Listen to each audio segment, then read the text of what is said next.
Your Steve Jones Show podcast is loading now. The Steve Jones Show podcast is sponsored by Sunbury Motors, North 4th Street in Sunbury, and Sunbury Motors Kia, routes 11 and 15 in Hummel's Wharf. The outstanding, one of the best in the business from On3.com, and that is Ivan Maisel. Ivan, happy holidays to you and your family. Thanks, Steve. It's good to hear your voice. It's good to hear your voice, too, my friend. Okay, this has been an interesting few days. I don't think anybody didn't expect UCLA to end up in the Big Ten when it was all said and done. What did you think of the decision and the possibility of a subsidy and tax that might be kicked in? Well, it was the solution that made sense and avoided lawsuits.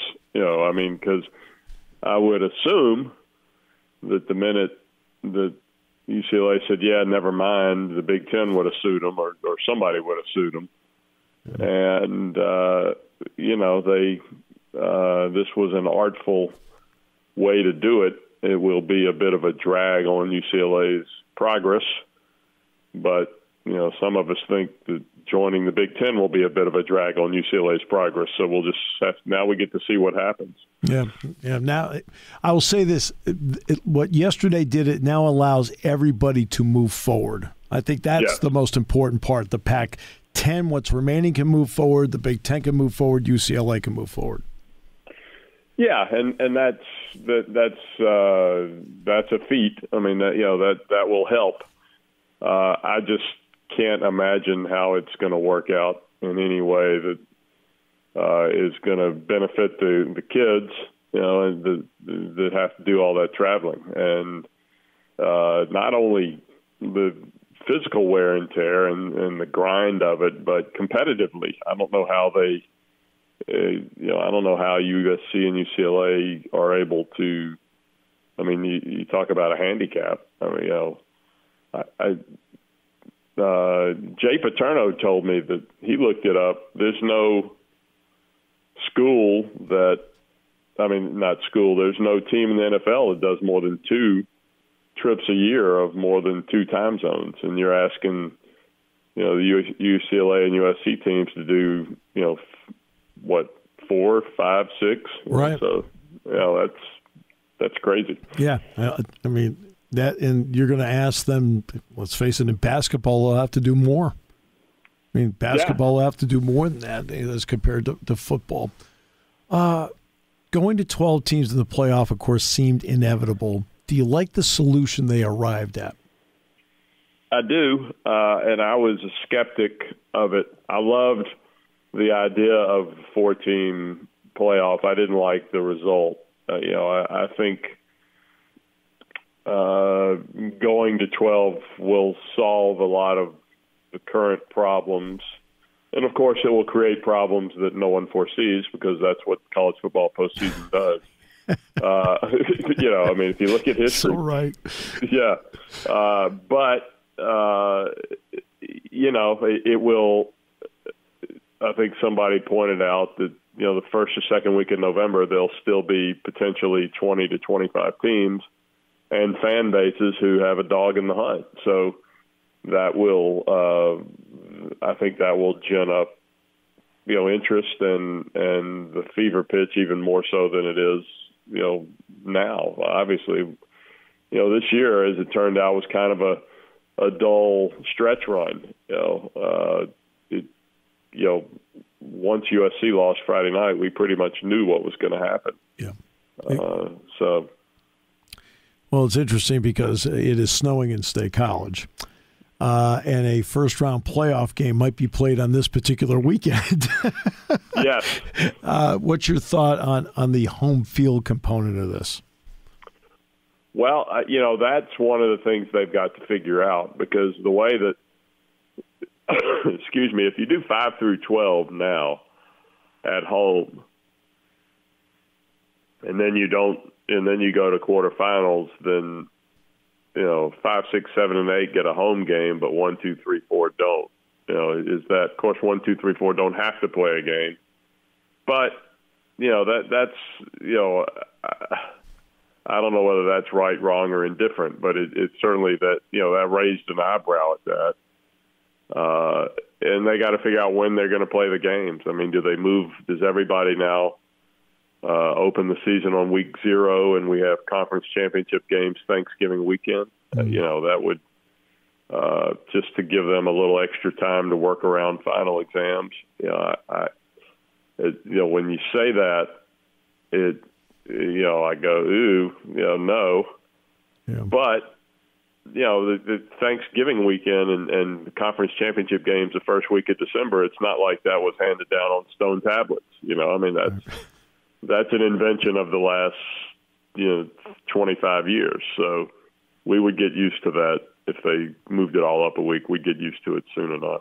In the world of money, everyone knows that this contract TV-wise will be up in a couple of years. In 26, there is a strong possibility of multiple TV partners, like there is in the playoff for everybody.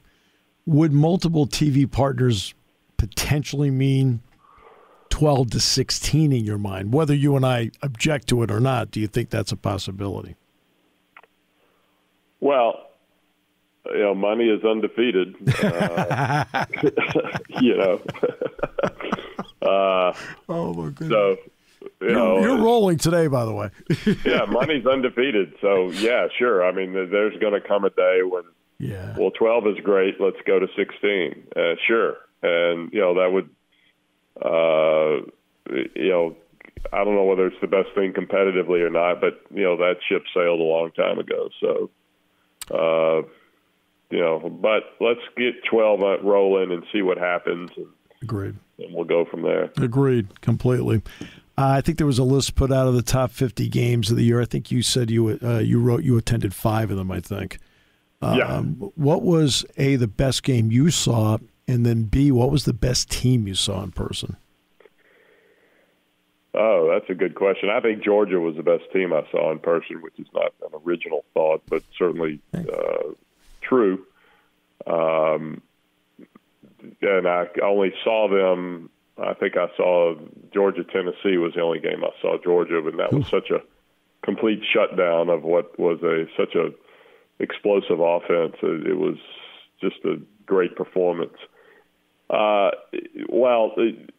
The thing I'm still marveling over, Steve, is that I covered 12 games this year in 14 weeks, and 8 of them were decided in the last 30 seconds or overtime. Wow. Yeah. So, and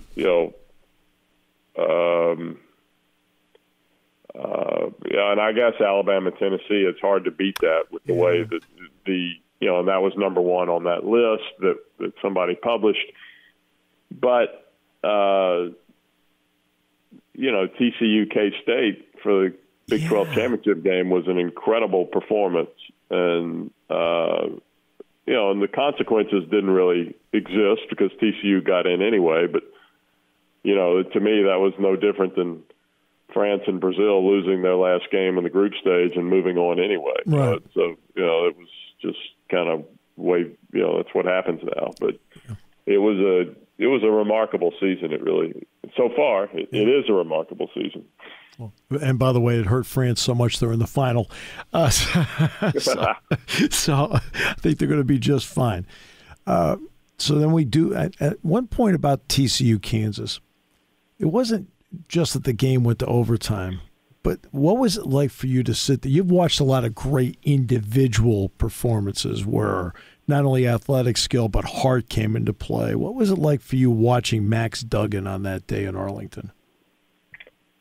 Well, if they had figured a way to get that last inch, it would go down in history. It would be remembered much longer than it probably will be. And but still, that last touchdown drive was an 80-yard drive, and Duggan ran for 95 yards because they had an offensive pass interference. So he gained every single yard on that drive. And that's the reason that Sonny Dykes did not use him on the quarterback sneak. He said he was exhausted. Yeah. And I just did, I got a big running back who's good in short yardage, so I used him. Would he spread the field next time? Probably so. But it was an incredible performance. And with and with a league championship on the line, that's what, that team, Michigan's going to have more draft choices. Michigan's got better talent, but TCU has got whatever that something that special teams have. And I don't know if it'll make the difference, but it darn sure might. Which game are you going to get to of the two? I'm going out there. I'm going to go to Fiesta Bowl. The Fiesta Bowl because it's one plane trip. I'm just going to kind of loiter out on the West Coast until the championship game. Okay, gotcha. Then you go to L.A. after that. Georgia will play, of course, Ohio State. No Trevion Henderson. Any quick thoughts on that one? Well, maybe we're all putting well, I won't speak for you. Maybe I'm putting too much emphasis on what I saw in Columbus, with Michigan and Ohio State. But, I just think Georgia's got too strong a defense and got the same or better level of talent in Ohio State. And Stetson Bennett is he's just a fun, he's just a stone cold killer, and he's fun to watch. And he's 33 years old or whatever it is, but he's just I'm not going to bet against him. Yeah, you're speaking for me. Yeah, the Michigan-Ohio State thing really swung me too. Ivan, it's always a pleasure. It's always great to hear you on the other end. Just love just sitting here, just talking back and forth. Appreciate you so much. Thanks, Steve. Anytime.